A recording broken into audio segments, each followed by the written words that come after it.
नमस्कार साथियों, चैनल हिंदी विषय साहित्य में आप सभी का पुनः हार्दिक अभिनंदन है। और आज की कक्षा में हम पढ़ने जा रहे हैं हिंदी साहित्य का इतिहास, जिसके लेखक हैं आचार्य रामचंद्र जी शुक्ल। यह हमारी हिंदी साहित्य इतिहास की इस पुस्तक की दूसरी कक्षा है। इससे पूर्व एक कक्षा हम कर चुके हैं, उसके अंतर्गत जो आचार्य शुक्ल जी ने अपनी वक्तव्य में जो बातें कही हैं अपनी इस पुस्तक को लेकर, उन सभी पे हम चर्चा कर चुके हैं। और इसके साथ ही जो महत्वपूर्ण प्रश्न इससे पिछली परीक्षाओं में पूछे गए हैं वह भी मैंने आपको बताए थे, आपसे हाईलाइट भी करवाए थे। जैसे कि आधुनिक काल में गद्य का आविर्भाव सबसे प्रधान साहित्यिक घटना है। इसी तरीके से देखिए बहुत सारी चीज़ें जो मैं आपको करवा चुकी। तो अभी तक यदि आप ने वो कक्षा नहीं देखी, आप पहली बार मेरे वीडियोस देख रहे हैं, तो मैं आपसे कहूँगी कि ये जो पुस्तक है इसको हम क्रमबद्ध रूप से पढ़ेंगे। तो सबसे पहले आप पहली कक्षा देखिए, उसके बाद इस दूसरी कक्षा को आपको या मुझे प्रारंभ करनी चाहिए। जैसा कि हम सभी जानते हैं, हमारे हिंदी साहित्य के इतिहास को 4 कालों में बांटते हैं हम: आदिकाल, भक्तिकाल, रीतिकाल और आधुनिक काल। इसी को आदिकाल को हम सभी जानते हैं। आदिकाल को आचार्य शुक्ल ने वीर गाथा काल नाम दिया था। ठीक है, कभी कभी इस तरीके से भी वर्गीकरण कर लेते हैं कभी कि आदिकाल, मध्यकाल और आधुनिक काल। मध्यकाल के फिर 2 भाग कर लेते हैं। पूर्व मध्यकाल को भक्तिकाल कहा जाता है और उत्तर मध्यकाल को रीतिकाल की संज्ञा से अभिहित किया जाता है। आज की कक्षा में बात करें तो आदिकाल को 4 प्रकरणों में बांटा है आचार्य शुक्ल जी ने। एक प्रश्न मैंने आपको करवाया था, जून 2019 वाले पेपर में पूछा गया था कि जिस प्रकार पुराने चावल बड़े व्यक्तियों के खाने योग्य होते हैं, उस प्रकार पुरानी भाषा में ही रचना की जानी चाहिए। मतलब कुछ इसी तरीके का था। एग्जैक्ट लास्ट वाली लाइन मुझे याद नहीं है। यह प्रश्न आदिकाल के किस प्रकरण से लिया गया? तो उसका सही उत्तर था प्रकरण 4। जब मैं प्रकरण 4 पे पहुंचूंगी तब मैं आपको बता दूंगी। यहाँ आपको ये बताने का मेरा तात्पर्य यह है कि पुस्तक को ध्यानपूर्वक पढ़ना है, इसमें कुछ भी छोड़ने लायक नहीं है। यदि इस तरीके से प्रश्न पूछा जाए कि कौन से प्रकरण से पूछा गया है, तो सोच लीजिएगा आपके परीक्षा का जो पेपर है वह किस स्तर का है। यानी कि समझाने का तात्पर्य सरल शब्दों में यह है कि गंभीरतापूर्वक हमें अध्ययन करना पड़ेगा। जो लोग सालों से अन्य परीक्षाओं की भी तैयारी कर रहे हैं, जैसे पीजीटी भी दे रहे हैं, नेट भी दे रहे हैं अन्य, उनके लिए तो आचार्य शुक्ल परिचित हैं, मतलब वो लोग आचार्य शुक्ल से परिचित होंगे। लेकिन फिर भी आचार्य शुक्ल का जो आधुनिक काल का जो वर्णन है, जहाँ पद्य का वर्णन शुरू होता है, तो वहाँ उन्होंने प्रथम उत्थान, द्वितीय उत्थान, तृतीय उत्थान के आधार पे बांटा है। छायावाद के बाद उन्होंने नहीं लिखा है। तो मेरे पास अभी कमेंट आया था कि प्रगति काल, प्रयोग काल, ये सब मैं करा दूँ। तो देखिए मैं ये सब करवा चुकी हूँ। चैनल पे प्लेलिस्ट बनी हुई है हिंदी साहित्य का सरल एवं संक्षिप्त पुस्तक। जितनी मोटी ये पुस्तक है वो पुस्तक उतनी ही पतली है, और उसके अंतर्गत आपके प्रगतिवाद, प्रयोगवाद, नई कविता से लेके वर्तमान में जो विभिन्न आंदोलन चले सबके बारे में विस्तृत से लिखा हुआ है, विस्तार से जानकारी दी गई है, लेकिन नोट्स के रूप में। यानी बहुत कम वीडियोस में आप चारों काल कर लेंगे और सभी प्रश्नों के उत्तर लगभग टीजीटी पीजीटी में उससे बाहर प्रश्न का नहीं पूछे जाते। हाँ, आरपीएससी फर्स्ट ग्रेड का जो पेपर है वो थोड़ा अपना एक स्तर है, नेट के पेपर के बराबर ही उसका लगा लीजिए स्तर, उसकी बात अलग है, तो आप वहाँ से कर लीजिए। बाकी DSSB, NBS, KVS के लिए वो पुस्तक द बेस्ट है, और घबराने की बिल्कुल भी ज़रूरत नहीं है। वो कोई मोटा ग्रंथ नहीं है, बहुत ही पतली सी पुस्तक है। चैनल पे बहुत सारे विद्यार्थी ऐसे जिन्होंने उस पुस्तक के सभी वीडियोस पूरे देखे और प्रत्येक वीडियो के नीचे मुझे कमेंट किया है। इसलिए मैं आशापूर्वक कह सकती हूँ, विश्वास से कह सकती हूँ कि उन लोगों ने वो पुस्तक पूरी देखी है। आपको पहले भाग समझने में यदि कुछ परेशानी आई है, तो मैं आपको यदि इस पुस्तक की भाषा कठिन लग रही है, तो भी मैं आपसे कहूँगी कि पहले आप हिंदी साहित्य का सरल इतिहास पढ़ लीजिएगा चैनल पे। जैसे कि मैं आज आपको आदिकाल करा रही हूँ, तो आदिकाल इसके अंतर्गत हम 4 प्रकरणों में समाप्त करेंगे, लेकिन उसके अंतर्गत नोट्स के रूप में आप एक वीडियो में पूरा आदिकाल देख लेंगे। तो ये तो हो गई कुछ महत्वपूर्ण बातें। अब शुरू करते हैं हमारा यह वाला जो आज की कक्षा है इसको। और हाँ, एक बात, तो उस पुस्तक में जैसे ये जो पुस्तक हम पढ़ रहे हैं, इसमें सिर्फ शुक्ल क्या सोचते हैं, शुक्ल के विचारों से हम अवगत हो जाएंगे। लेकिन जैसा कि मैंने कहा, वो पुस्तक नोट्स के रूप में, उसमें डॉक्टर नागेंद्र शुक्ल, हजारी प्रसाद द्विवेदी, सभी के कथन आपको मिलेंगे। साथ ही साथ आपको जब गद्य विधाओं की हम बात करते हैं, उपन्यास, नाटक, हिंदी, इनके विकास क्रम की, तो सबसे बेस्ट बुक मानी जाती है रामचंद्र तिवारी जी की। तो उनकी बुक से भी उदाहरण और उद्धरण यानी इनकी पंक्तियाँ, कथन, वो सब उसमें मिल जाएंगे। कुल मिला के यदि आप मुझे हिंदी साहित्य की सबसे सरल बुक पूछेंगे तो मैं आपको वही कहूँगी कि पहले आप वो कर लीजिए, ठीक है। पूरी नहीं कर सकते तो मेरे साथ साथ चलिए, आदिकाल उसमें से पढ़ लीजिए, उसके बाद इसे समझिए, तो निश्चित तौर पर आपको ये सरल लगेगा। इसमें गंभीरतापूर्वक हम देखेंगे क्योंकि इससे कथन पूछे जाते हैं। शुरू करते हैं आज की हमारी कक्षा। आदिकाल प्रकरण 1, सामान्य परिचय। तो हम यहाँ आदिकाल का सामान्य परिचय जानेंगे। देखिए, मुझे कमेंट किया है, अब नाम तो मुझे नहीं याद, कि वर्षा ने, हाँ शायद वर्षा ने कमेंट किया है कि मैं थोड़ा जल्दी पढ़ती हूँ। देखिए वर्षा जी, बात ऐसी है कि आपकी बात हालांकि मैं उतना जल्दी नहीं पढ़ूंगी, लेकिन जहाँ समझाने का जो बात है ना डियर, वहाँ मैं आपको पूरा टाइम दे के समझाती हूँ। और अगर धीरे धीरे जैसे मैं पढ़ूंगी तो होगा क्या कि समय बहुत लग जाएगा, वीडियो बहुत लंबा होगा और आपको जानकारी कम मिल पाएगी, और पुस्तक थोड़ी सी मोटी है। हालांकि प्रसन्नता की बात यह है कि नेट की तारीख अब और आगे खिसक गई है, तो आसानी से इसे कर लेंगे। लेकिन बीच बीच में अन्य वीडियोस भी, महत्वपूर्ण वीडियोस में डालती रहूँगी, ताकि यदि आपका जैसे आप नहीं पढ़ पाए किसी कारण, तो आपको उसको पढ़ने का समय मिल जाए और क्रमबद्ध रूप से आप चलते रहें। शुरू करते हैं आज की कक्षा। प्राकृत की अंतिम अपभ्रंश अवस्था से ही हिंदी साहित्य का आविर्भाव माना जा सकता है। जैसा कि हम सब जानते हैं, सबसे पहले संस्कृत थी, संस्कृत के बाद पाली आई, पाली के बाद प्राकृत आई, और प्राकृत की अंतिम अवस्था क्या थी? अपभ्रंश। तो अपभ्रंश की अवस्था से ही शुक्ल जी हिंदी साहित्य का आविर्भाव मानते हैं। अपभ्रंश की अंतिम अपभ्रंश, जिसको आप अवहट के नाम से भी जानते हैं। उस समय जैसे गाथा कहने से प्राकृत का बोध होता था, वैसे ही दोहा या दुहा कहने से अपभ्रंश या प्रचलित काव्य भाषा का पद्य समझा जा सकता है। कहने का तात्पर्य है कि प्राकृत का जो छंद था वो कौन सा महत्वपूर्ण था? गाथा। यदि आपसे पुराने पेपर में हम इसे करके आए हैं तो प्राकृत का प्रमुख छंद था गाथा, और उसी प्रकार ये जो दोहा है यह किसका छंद है? यह अपभ्रंश भाषा का छंद है। इसको दोहा भी कहते थे अपभ्रंश में। जब हिंदी में इसको लिया तो थोड़ा सा संशोधित करके दोहा हम कहने लग गए ये, और इसमें थोड़ा सा मात्राओं में भी एकाध मात्रा का ऊपर नीचे, लेकिन याद ये रखना है कि प्राकृत का मूल छंद है गाथा, प्राकृत भाषा का, और अपभ्रंश भाषा का मूल छंद है दोहा। अपभ्रंश या प्राकृताभास हिंदी के पद्यों का सबसे पुराना पता तांत्रिक और योग मार्गी बौद्धों की सांप्रदायिक रचनाओं के भीतर विक्रम की 7वीं शताब्दी के अंतिम चरण में लगता है। तो प्राकृताभास, प्राकृताभास लिए, यानी प्राकृत भाषा की भी थोड़ा सा अंश इस अपभ्रंश में मिलता था। तांत्रिक और योग मार्गी बौद्धों की सांप्रदायिक जो रचनाएं, जिन्हें साहित्य के अंतर्गत शुक्ल जी ने नहीं लिखा है, जैसे जब उन्होंने अपना जो काल का निर्धारण किया था, वीर गाथा काल, तो वीर गाथा काल में जो वीर काल, वीर रस को लेकर जो कविताएं लिखी गई थी, जो रचनाएं की थी, उनको महत्व दिया था। और नाथ और जो बौद्धों की कृतियां थी, उन्होंने उनको सांप्रदायिक रचना कहकर इस साहित्य में स्थान नहीं दिया आदिकाल के अंतर्गत। हालांकि उल्लेख उन्होंने किया है, लेकिन प्रमुख प्रवृत्ति उसको नहीं माना। इस बात का विरोध भी होता है कि इसके माध्यम से तो बौद्ध साहित्य, जैन साहित्य, ये सब आदिकाल से बाहर चला जाएगा। तो उन्होंने आदिकाल के अंतर्गत समाहित किया है, लेकिन साहित्यिक रचनाएं उनको नहीं माना। मुंज और भोज के समय संवत 1050 के लगभग तो ऐसी अपभ्रंश या पुरानी हिंदी का पूरा प्रचार शुद्ध साहित्य या काव्य रचनाओं में भी पाया जाता है।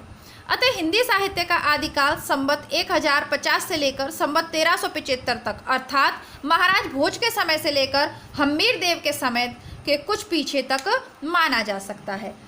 देखिए, आदिकाल का ये समय सीमा इन्होंने मानी है, राजा में महाराज भोज से लेकर हम्मीर देव के समय तक। बहुत अच्छा कॉम्बिनेशन होता है हिस्ट्री का और हिंदी साहित्य का। जो विद्यार्थी बीए में लेते हैं, बहुत आसानी होती है, क्योंकि लगभग ये हिंदी साहित्य वाला जो पार्ट है ना, ये भक्ति काना आंदोलन वगैरह, ये सब हिस्ट्री में भी हम पढ़ते हैं, अच्छे से हिंदी साहित्य हमारा समझ में आ जाता है। यद्यपि जनश्रुति इस काल का आरंभ और पीछे ले जाती है। संवत 770 में भोज के पूर्व पुरुष राजा मान के सभासद पुष्य नामक किसी बंदीजन का दोहों में एक अलंकार ग्रंथ लिखना बताती है। शिव सिंह सरोज जो ग्रंथ है शिव सिंह सेंगर का, उसमें ये बताया गया है, पर इसका कोई प्रमाण उपलब्ध नहीं है। आदिकाल की इस दीर्घ परंपरा के बीच 150 वर्ष के भीतर तो रचना की किसी विशेष प्रवृत्ति का निश्चय नहीं होता। धर्म, नीति, श्रृंगार, वीर सब प्रकार की रचनाएं दोहों में मिलती हैं। इस अनिर्दिष्ट लोक प्रवृत्ति के उपरांत अब देखिए, यहाँ से ध्यान देना है। देखिए बीच का जो ये 150 वर्ष का समय है अपभ्रंश वाला, जहाँ से हिंदी का स्टार्ट हो रहा है, अपभ्रंश जहाँ समाप्त हो रही है, वहाँ धर्म संबंध भी लिखे जा रहे थे, नीति, श्रृंगार, वीर सब प्रकार के दोहे लिखे जा रहे थे। तो उस काल को, क्योंकि प्रमुख कोई प्रवृत्ति विशेष नहीं है, तो उस काल की संज्ञा देना मुश्किल है। लेकिन जब मुसलमानों की चढ़ाइयों का प्रारंभ होता है, तब से हम हिंदी साहित्य की प्रवृत्ति एक विशेष रूप में बंधती हुई पाते हैं। राजश्रित कवि और चरण जिस प्रकार नीति, श्रृंगार आदि के फुटकल दोहे राजसभा में सुनाया करते थे, उसी प्रकार अपने आश्रयदाता राजाओं के पराक्रमपूर्ण चरितों या गाथाओं का वर्णन भी किया करते थे। यही परंपरा रासों के नाम से पाई जाती है, जिसे लक्ष्य करके इस काल को हमने वीर गाथा काल कहा है। तो देखिए प्रथम प्रकरण में शुक्ल जी ने यह स्पष्ट कर दिया है कि उन्होंने अपने काल को वीर गाथा काल क्यों कहा है, क्योंकि पहले तो कोई निश्चयात्मक प्रवृत्ति पाई नहीं जा रही थी साहित्य में कि किस प्रकार की रचनाएं होंगी। हर तरीके के दोहे मिल रहे थे, विषय वस्तु में विभिन्नता थी। लेकिन जैसे ही मुसलमान चढ़ाइयाँ प्रारंभ हुई, तब एक विशेष प्रकार की प्रवृत्ति जो देखने को मिली रासो साहित्य की, उसी के आधार पर इन्हें वीरगाथा काल नाम शुक्ल जी ने दे दिया।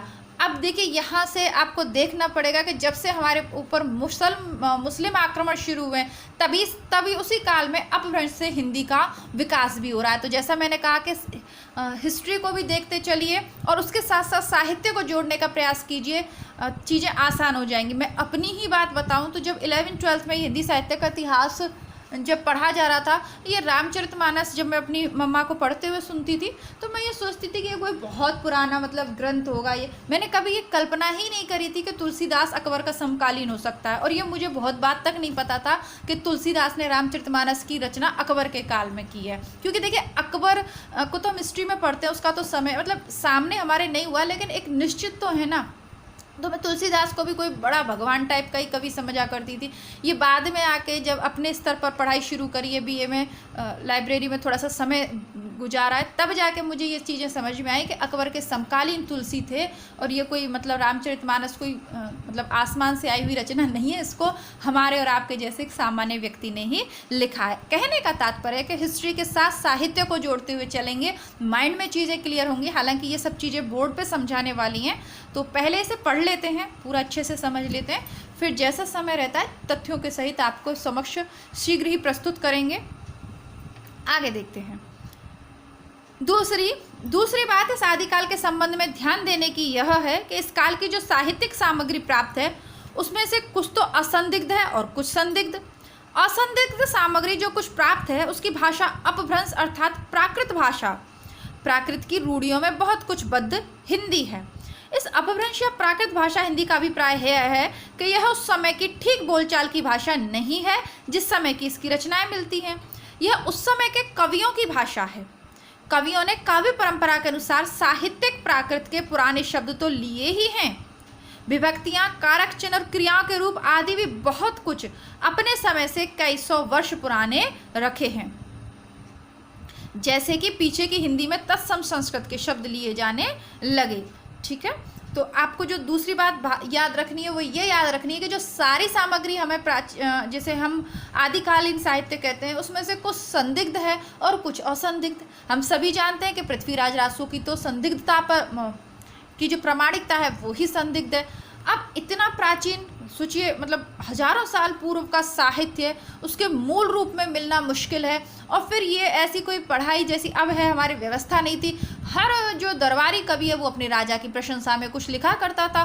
तो अलग अलग दरबारों में ये कृतियाँ जाने कहाँ खो गई, कुछ में उसके बाद के कवियों ने कुछ अंश जोड़ दिए, कुछ में उन्हीं के पुत्रों ने जोड़ दिए, कुछ नष्ट हो गई मुगल काल के अंतर्गत। तो पूरी तरीके से वो हमें नहीं मिल पाई, क्योंकि हम ये नोट्स में पढ़ चुके हैं कि नागरणी प्रचारणी सभा ने महत्वपूर्ण काम किया इन पुरानी कृतियों को ढूंढने में। तो साहित्य तो आधुनिक काल में जाके लिखा गया है ना, लेखन परंपरा और ये सारी किताबें, और जिन किताबों के बारे में लिखा है वो हजारों वर्ष पूर्व है, पुरानी है, तो नहीं मिल पाई। तो संदिग्धता की जो प्रामाणिकता है वह संदिग्ध है।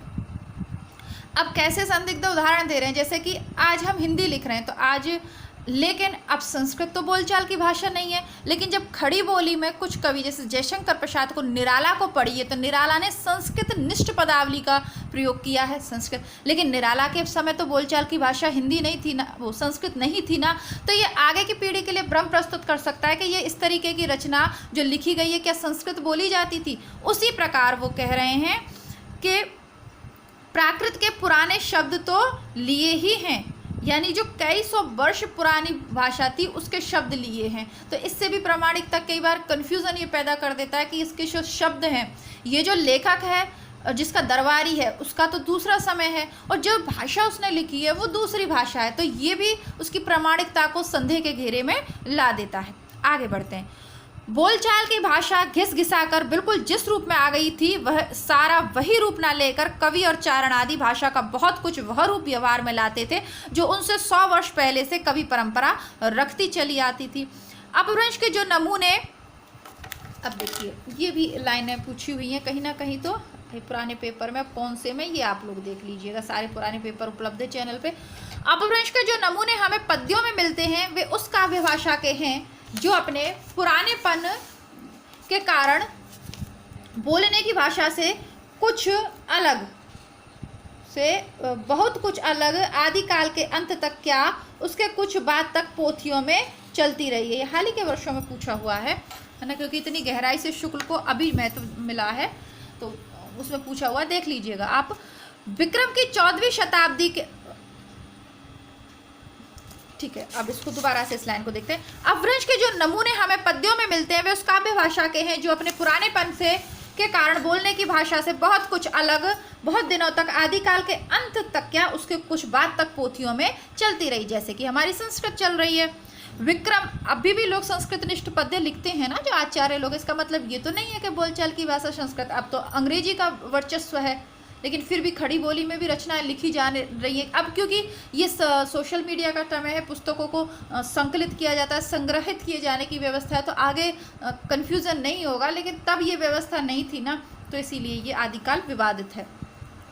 विक्रम की 14वीं शताब्दी के मध्य में एक और तो पुरानी परंपरा के कोई कवि संभवतः सारंगधर हम्मीर की वीरता का वर्णन करते हुए ऐसी बात कर रहे थे। अब देखिए इन्होंने संभवतः लिखा है ना, सारंगधर का है एक हम्मीर काव्य, उसके अंतर्गत देखिए, चलिए वीर हम्मीर पाए भर मेणी कंपई दिगमग अंधार धूल सुर रही अच्छा यही।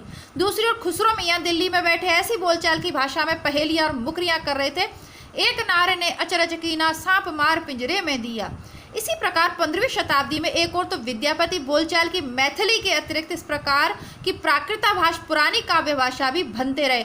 बालचंद विज्जा वही भाषा दुहिनी लग गई दुज्जन हासा, देखिए पूछा हुआ है, इसको थोड़ा सा देख लीजिए। और दूसरी ओर कबीरदास अपनी अटपटी वाणी में इस बोली में सुना रहे थे, अगिन जो लागी नीर में कंदो जलिया झार उत्तर दक्षिण के पंडिता रहे विचार विचार। सारांश यह है कि अपनी बात का पूरा यहाँ पे विवरण दे रहे हैं शुक्ल जी।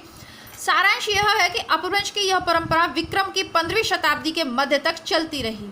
एक ही कवि विद्यापति ने 2 प्रकार की भाषा का व्यवहार किया, पुरानी अपभ्रंश का और बोलचाल की देशी भाषा का। इन दोनों भाषाओं का भेद विद्यापति ने स्पष्ट रूप से किया है। देसिल बयाना सब जन मिठा तो तेसिन जपइयों अभट्टा, क्योंकि जो देसी बयाना है वो सभी, जो देसी वाणी है वो सभी लोगों को प्रिय है, तो इसीलिए उन्होंने अभट्ट भाषा में लिखा है,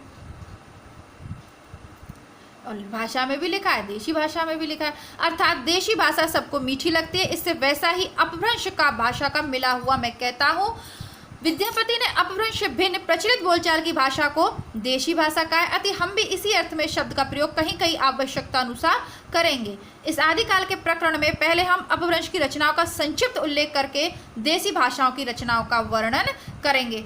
अब देखिए, आदिकाल के प्रकरण के अंतर्गत आपको अपभ्रंश की कुछ रचनाएं रखनी पड़ेंगी। अब देखिए, जो लोग इन चीज़ों को ध्यान से नहीं समझते हैं वो शुक्ल पर आक्षेप लगाते हैं कि उन्होंने अपभ्रंश की कुछ रचनाओं को हिंदी साहित्य में स्थान दिया है, केवल किस लिए, क्योंकि वो ये पढ़ लेंगे, ये जो रचनाएं हैं इनमें मंगा, अब इसके आधार पर ही वो शुक्ल की आलोचना करने लगता है कि उन्होंने अपभ्रंश के, वो इस चीज़ को समझते ही नहीं है। ये जो लाइनें मैंने आपको इतना जोर दे के समझाई है कि वो कवि नहीं थे अपभ्रंशकालीन, कवि तो वो बात के हैं, लेकिन उन्होंने अपनी रचनाओं की भाषा वो 150 वर्ष पुरानी लिखी है, जैसे कि आज भी हम संस्कृत में लिख रहे हैं या किसी और अन्य भाषा में लिख रहे हैं, तो वही चीज़ें वो समझना पड़ेगा। और आपको अच्छे से समझ में आया होगा, आया हो तो कमेंट करिए। लाइक करने में आप लोग प्लीज़ बहुत ज़्यादा कंजूसी करते हैं। जितने लोग इन वीडियोस को देख रहे हैं उतने लोग भी अगर लाइक करते हैं, जैसा कि आप सभी जानते हैं बहुत ज़्यादा सब्सक्राइबर तो है ही नहीं चैनल पे, जितने हैं वो आपके सामने हैं, ठीक है। तो एक छोटा सा परिवार है यार, आप लोग कम से कम इतना तो कर ही सकते हैं। मैं आपसे कोई ये तो नहीं कह रही, मतलब चलिए छोड़िए, कुल मिला के सीधा सा अर्थ ये है कि आप वीडियोस को लाइक कर देंगे तो थोड़े से वीडियोज अगर कोई ढूंढेगा या सर्च करेगा तो ये वीडियोस भी सर्च में आएंगे, तो अपना भी थोड़ा सा चैनल अच्छा चल जाएगा, थोड़ा सा मेरा भी हित हो जाएगा। इतना तो मैं आप लोगों से हक के साथ कह ही सकती हूँ ना। जब आप लोग मुझसे कह देते हो कि मैडम ऐसे नहीं ऐसे, तो आपकी बात मैं मानती हूँ, तो मेरी भी बात माना करिए। और अब सब लोग कॉलेज जाने लग गए हैं, आवाजाही चालू हो गई है, तो प्लीज़ अधिक से अधिक लोगों को इस चैनल से जोड़ने का प्रयास करें, ठीक है। इसके अलावा भी जो आपके अन्य मित्र लोग हैं जो हिंदी से जुड़े नहीं हैं, तो आपका बंटी है, गोदान है, उनके वीडियोस आप डाल सकते हैं। चलिए गोदान को छोड़िए, लेकिन आपका बंटी तो बहुत ही अच्छी सी प्यारी सी रचना है, उसके वीडियोस डाल के तो आप उन्हें चैनल को सब्सक्राइब करने के लिए कह ही सकते हैं। और यदि आप लोग करेंगे तो हमारा जल्दी से हमारा चैनल ग्रो कर लेगा और भी अच्छी अच्छी विशेष सामग्री आपके लिए उपलब्ध करवाई जाएगी। चलिए अपना ध्यान देते हैं प्रकरण 2। तो एक प्रकरण 1 हमने पढ़ लिया, अब प्रकरण 2 पे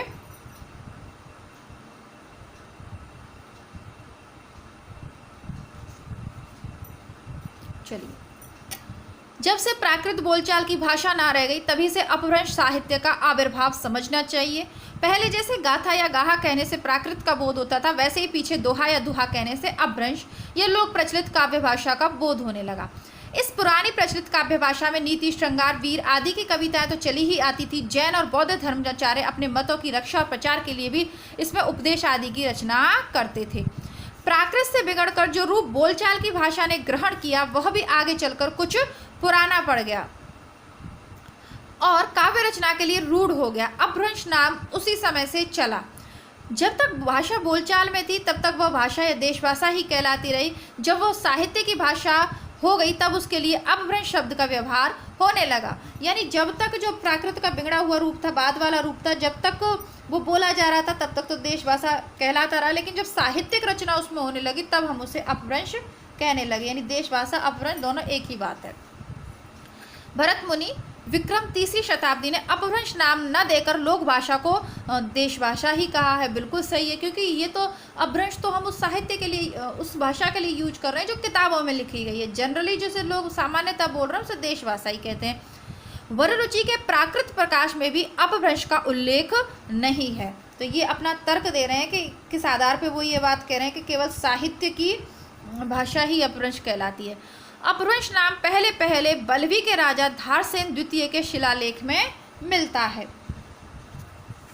जिसमें उसने अपने पिता गुहसेन को संस्कृत, प्राकृत और अपभ्रंश तीनों का कवि कहा है। भामह 7वीं शताब्दी ने भी तीनों भाषाओं का उल्लेख किया है। वाण ने हर्षचरित में संस्कृत कवियों के साथ भाषा कवियों का भी उल्लेख किया है। इस प्रकार अपभ्रंश या प्राकृताभास हिंदी में रचना होने का पता हमें विक्रम की 7वीं शताब्दी में मिलता है। उस काल की रचना के नमूने बौद्धों के वज्रयान शाखा के सिद्धों की कृतियों के बीच मिलते हैं। संवत 990 में देवसेन नामक एक जैन ग्रंथकार हुए हैं, उन्होंने भी श्रवकाचार नाम की एक पुस्तक दोहों में बनाई थी, जिसकी भाषा अपभ्रंश का अधिक प्रचलित रूप लिए हुए है। ठीक है, लगा लीजिएगा श्रवकाचार देवसेन। जो जिण सासण भाषियों सो मई कहियो सार, जो पालिए सही भायु करी सो सरी पावेयु पारू। तो देखिए ये जो पंक्तियां बार बार पूछी जाती हैं, है ना, तो ये अपभ्रंश भाषा का नमूना है। इन्हीं देवसेन ने दव सहा प्रयास द्रव्य स्वभाव प्रकाश नामक एक और ग्रंथ दोहों में बनाया था, जिसका पीछे से माइल धवल ने गाथा या साहित्य में प्राकृत में रूपांतरण किया। इसके पीछे तो जैन कवियों की बहुत सी रचनाएं मिलती हैं, जैसे श्रुति पंचमी कथा, योगसार, जसहरचर्यु, रणया कुमारचर्यु इत्यादि। ध्यान देने की बात यह है कि चरित्र काव्य या आख्यान काव्य के लिए अधिकतर चौपाई दोहे की पद्धति ग्रहण की गई। तो आपसे पूछा जा सकता है कि चरित्र काव्यों में और आख्यान काव्यों में, यानी कथा कहने के लिए और चरित्र काव्यों के लिए कौन सी पद्धति, तो दोहे और चौपाई की पद्धति अपनाई गई। पुष्पदंत के आदि पुराण और उत्तर पुराण चौपाइयों में है। उस काल के आसपास जशयु चरित्र भी चौपाइयों में रचा गया। तो पुष्पदंत के दो काव्य कौन कौन से हमें पता चल गए, आदि पुराण और उत्तर पुराण, और किस में रचना हुई है उनकी, चौपाइयों में। ठीक है, आगे देखते हैं। वेणु धवलेण संयु की हल्य, विणु जीवेण देहु की चल्लय, विणु जीवेण मुख को पावे, तुम्हारी सूखी अपई आवे। चौपाई दोहों की यह परंपरा हमें आगे चलकर सूफियों की प्रेम कहानियों में, तुलसी के रामचरितमानस में, छत्र प्रकाश में, ब्रजविलास में, सवल सिंह चौहान के महाभारत इत्यादि अनेक आख्यान काव्यों में पाते हैं। बौद्ध धर्म विकृत होकर वज्रयान संप्रदाय के रूप में देश के पूर्वी भागों में बहुत दिनों तक चला आ रहा था। इन बौद्ध तांत्रिकों के बीच वामाचार अपनी चरम सीमा को पहुंचा। ये बिहार से लेकर आसाम तक फैले थे और सिद्ध कहलाते थे। 84 सिद्ध इन्हीं में हुए, जिनका परंपरागत स्मरण जनता को अब तक है। इन तांत्रिक योगियों को लोग अलौकिक शक्ति से संपन्न समझते थे। ये अपनी सिद्धियों और विभूतियों के लिए प्रसिद्ध थे। देखिए, मैंने आपको ये चीज़ कल आपको निबंध पढ़ाया था अशोक के फूल, तो उसके अंतर्गत भी इससे संबंधित जानकारी आपको दी थी।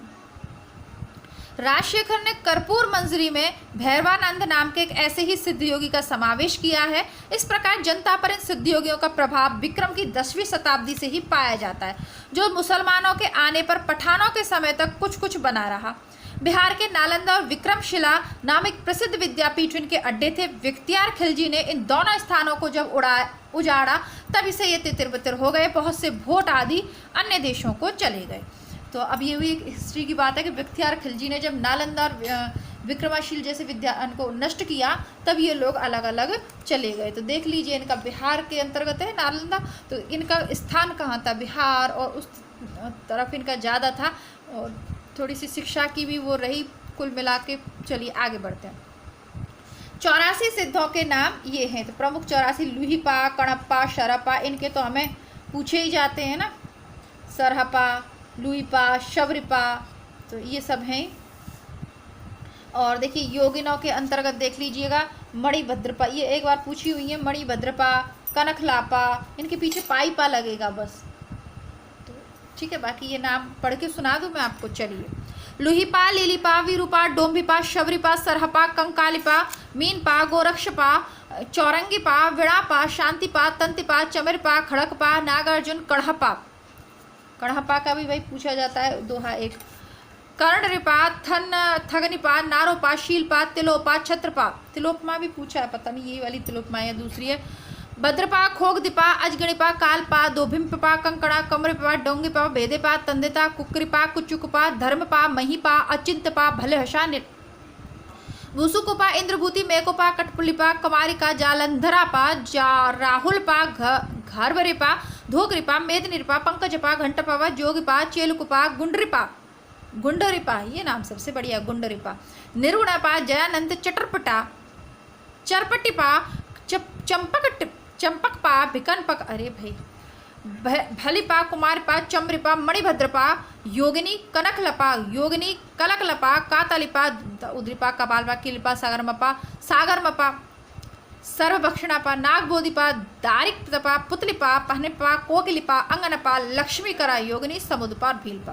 5 शब्दार्थक पाद शब्द है, जैसे सरहपा भी लिखा होता है, शरपाद। इस सूची के नाम पूर्वापर कालक्रम से नहीं है, इनमें से कई एक समसामयिक थे। वज्रयान शाखा में जो योगी सिद्ध के नाम से प्रसिद्ध हुए, वे अपने मत का संस्कार जनता पर भी डालना चाहते थे। इससे वे संस्कृत रचनाओं के अतिरिक्त अपनी वाणी अपभ्रंश मिश्रित देश भाषा या काव्य भाषा में बराबर सुनाते रहे। इनकी रचनाओं का एक संग्रह पहले हर प्रसाद शास्त्री ने बांग्ला अक्षरों में बौद्धगान और दोहा नाम से निकाला था। देखिए, ये भी लेखन परंपरा के अंतर्गत एक महत्वपूर्ण ग्रंथ है, ये मैंने आपको बताया भी है। पीछे त्रिपिटकाचार्य राहुल संस्कृत्यायन जी भोट देश में जाकर सिद्धों की और बहुत सी रचनाएं लाए थे। सिद्धों में सबसे पुराने सिद्ध सरह सरोज वज्र भी है, जिनका काल डॉक्टर विनय तोष भट्टाचार्य ने विक्रम 690 निश्चित किया है। उनकी रचना के कुछ नमूने नीचे दिए जा रहे हैं। अंतर साधना पर जोर और पंडितों को फटकार है। अब देखिए, ये राहुल संस्कृताय जी का नाम याद रखिएगा, क्योंकि इन्होंने पहला इन्हीं को माना। सरहपाद को हिंदी का प्रमुख पहला कवि माना है। किसने? सरोज वज्र सरहपाद, इनको, ये वाले जो है ना सरहपाद, इनको। ये भोट देश गए थे, जैसा कि हमने जब आक्रमण हुए बख्तियार खिलजी वगैरह के, तो ये हमारा देश छोड़कर अन्य देशों में भी चले गए थे। कुछ भोट में सर्वाधिक गए थे, तो वहीं से इनकी रचनाएं लाए हैं राहुल संस्कृतायन जी। और जो पूछी जाती है पंक्ति परीक्षा में वो ये है, पंडिय सल सत्य बखाणिये देहि रुद्ध बसंत न जानिए अमणा गमणम नतेन बिखंडिये तो भी अणिल्ज्य भणिये हूँ पंडिय। अब जो भी ये पहली पंक्ति ये पूछी जाती है, पंडित सत्य तथ्य सत्य बखाणिये है ना, सभी सत्य की भाषा देहि रुद्ध बसंत न जानिए। चलिए,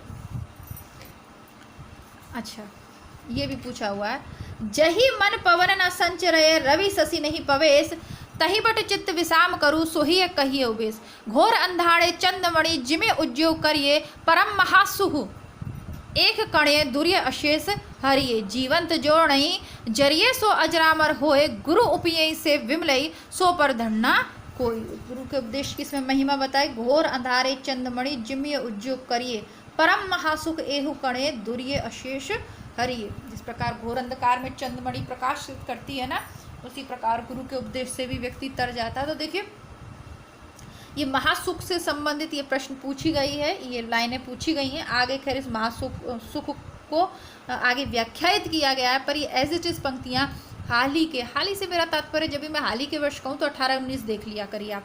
इन्हें पूछी हुई है महासुख से क्या अभिप्राय है। पंक्तियाँ ये थी, प्रश्न ये था। दक्षिण मार्ग छोड़कर वाम मार्ग ग्रहण करने का उपदेश। नाद न बिंदु न रवि न शशि न मंडल चरिय चर सहाबे मुकल उजुरे उजु छाण माँ लेहुरे बंक निहाय बोही माँ जाहुरे रंक। लुहिपा या लुइपा संबंधित 830 के आसपास के गीतों से कुछ उदाहरण ये पूछा गया है। लुहिपा का ये वाली पंक्ति पूछी गई है, किसकी है ये? पुराने परीक्षा पेपर में करे आए।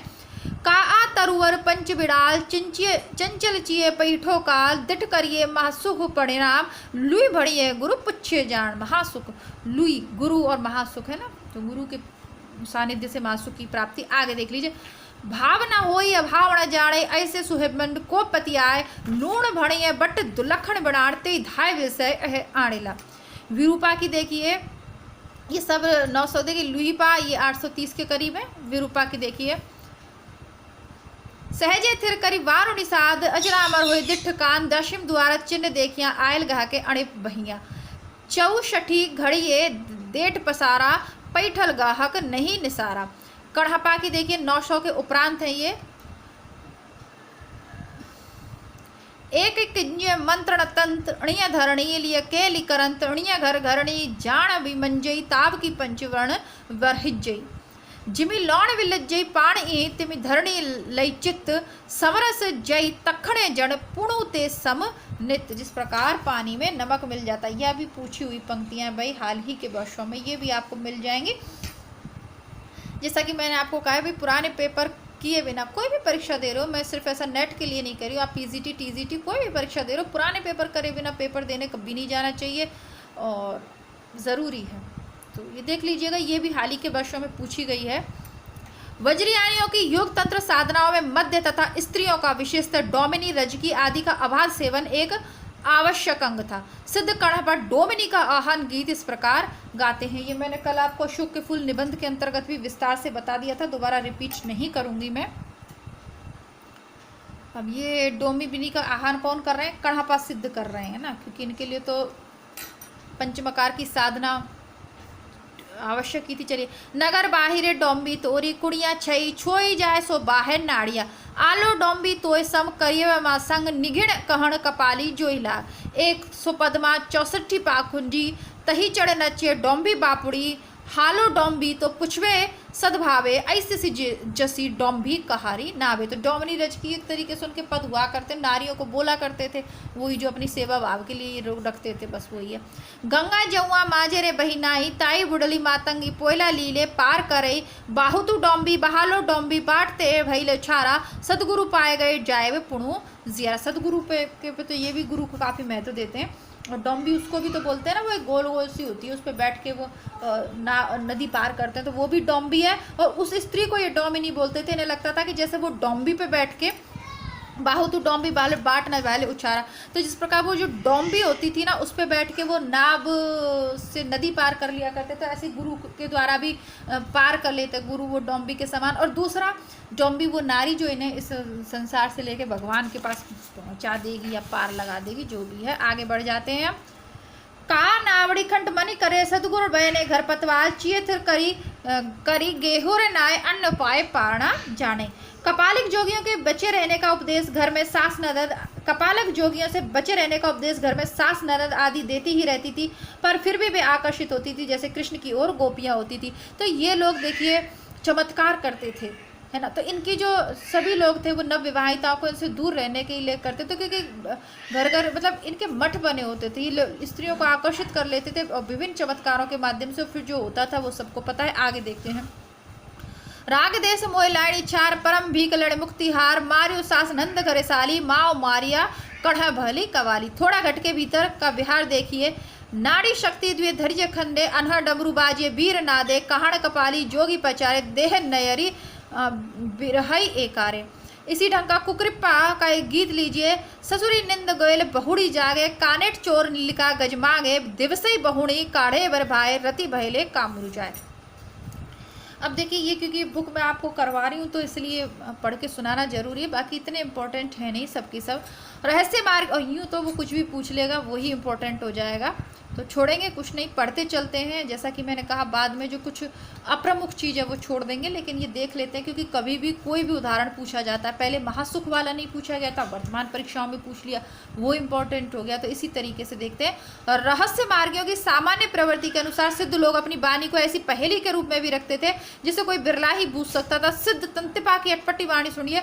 बेग संसार बाढ़ जाए दुहल दूध के बेटे समाए बलद बिलाड़ी गबिया बांझे पिटा दुहे एतिना सांझे जो सो भुज्जी सो धुने बूदी जो सो चोर सोई साधी नित नित पियाला सी से जूझे डेढ़ पारिये गीत बिरले बूझे।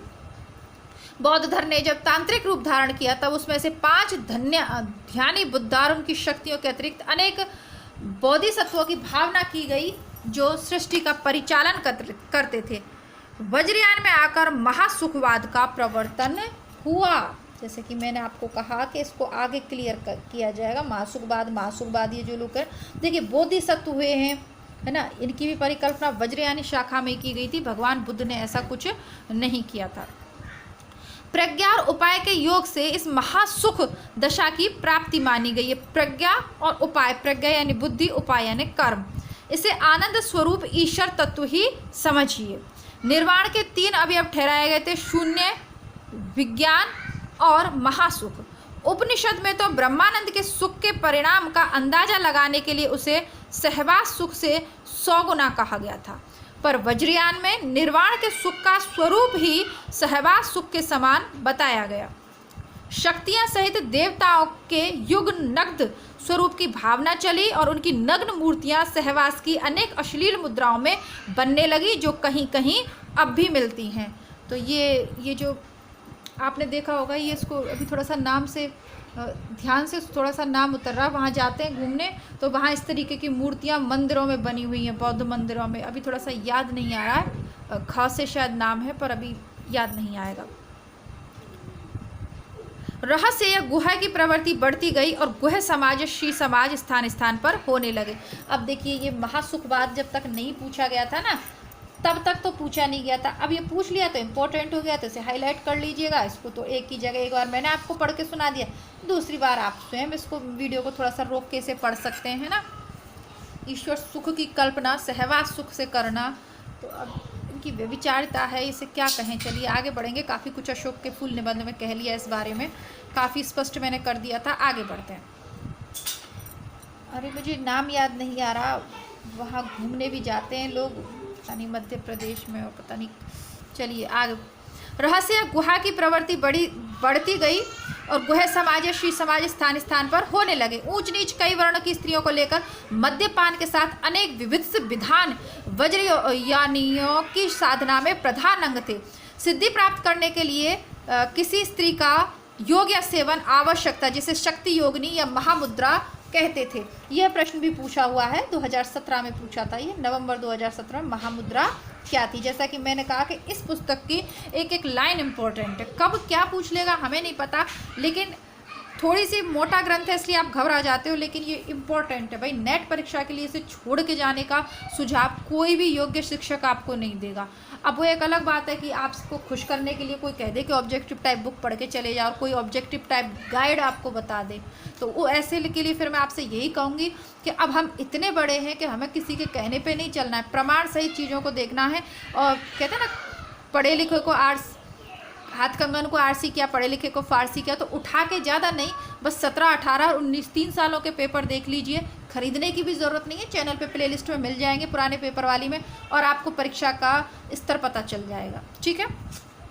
योग या सेवन की आवश्यकता थी, इसमें कोई संदेह नहीं कि जिस समय मुसलमान भारत आए उस समय देश के पूर्वी भाग में, बिहार, बंगाल और उड़ीसा में धर्म के नाम पर दुराचार फैला था। कल भी मैंने आपको अशोक के फूल निबंध के अंतर्गत ये स्पष्ट किया था कि धर्म के नाम पर भारत में जितने पाखंड हुए हैं और जितना जनता को मूर्ख बनाया गया है, शायद ही कोई और चीज़ ने हमें बर्बाद किया है। बाहरी आक्रमण हो या अंग्रेजों के हो, कुछ हमारी कमियां थी जिससे हम समझ में नहीं पाए। और उस समय की तो छोड़िए, वर्तमान में अच्छे अच्छे शिक्षित लोग, राजनेता, बड़े बड़े बिजनेसमैन हाथों में 25 तरीके की अंगूठियां पहने आपको कहीं राम रहीम दरबार में, या मतलब क्या नाम तो नहीं लेना चाहिए, अब तो सब लोग जेल में हैं, सब तो नहीं है, अभी भी पाखंड में विश्वास कर रहे हैं। कोई चमत्कार कर रहा है, कोई गोला उठा के बना के दे रहा है, कोई सोने के गोला उगल रहा है, कोई कह रहा है माँ जाओ, कोई कह रहा है चटनी खाओ, कोई कह रहा है रसगुल्ला खाओ, बाबाओं के दरबार लग रहे हैं। तो सोचिए कि जब शिक्षित जनता, यानी हम लोग जो इंग्लिश मीडियम स्कूल्स में अपने बच्चों को बढ़ा रहे हैं इतने अच्छी अच्छी पोस्ट पे, वो लोग अपनी प्रॉब्लम्स की सॉल्यूशंस के लिए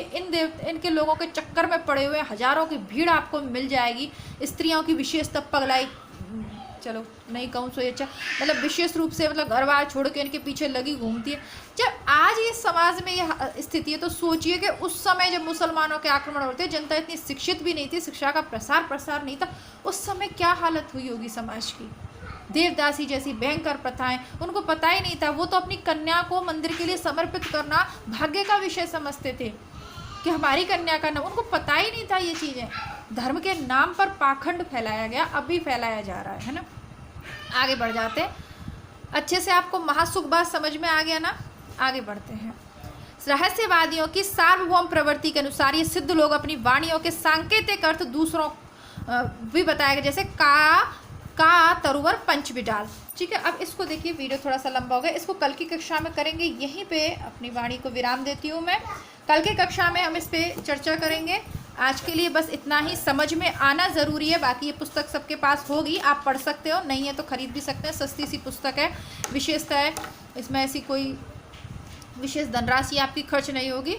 और मिलते हैं कल की कक्षा में इसी के साथ। तब तक के लिए नमस्कार, धन्यवाद, जय हिंद। जो लोग वीडियो पे जो लोग कक्षा में पहली बार आए हैं, चैनल को सब्सक्राइब ज़रूर कीजिए। ऐसे भी हैं बहुत से लोग जो चैनल पे क्लासेस तो ले रहे हैं, लेकिन जिन्होंने सब्सक्राइब नहीं कर रखा है। यदि भूलवश ऐसा है तो प्लीज़ आप लोग चैनल को सब्सक्राइब कीजिए। आपका सब्सक्राइब करना मेरे लिए बहुत ज़रूरी है, क्योंकि हमारा छोटा सा नया परिवार है। अभी आपका ये सब्सक्राइब किए जाना मेरे लिए महत्वपूर्ण है। आपको अच्छा लगा हो, कमेंट के माध्यम से अपनी राय दीजिए, ताकि मुझे भी थोड़ा सा प्रोत्साहन मिलता रहे। और ये जो एक मोटा सा ग्रंथ है, जिसको पूरा करने का बीड़ा मैंने आप लोगों के विश्वास पे, आप लोगों का जो मेरे ऊपर विश्वास है उसके ऊपर मैंने ये बीड़ा उठा लिया है कि मैं आपको ये पुस्तक करवाऊंगी। तो प्लीज़ मेरा उत्साह वर्धन करते रहिएगा समय समय पर, ताकि हम इसे मिलकर पूरा कर पाएँ। ठीक है, नमस्कार जी।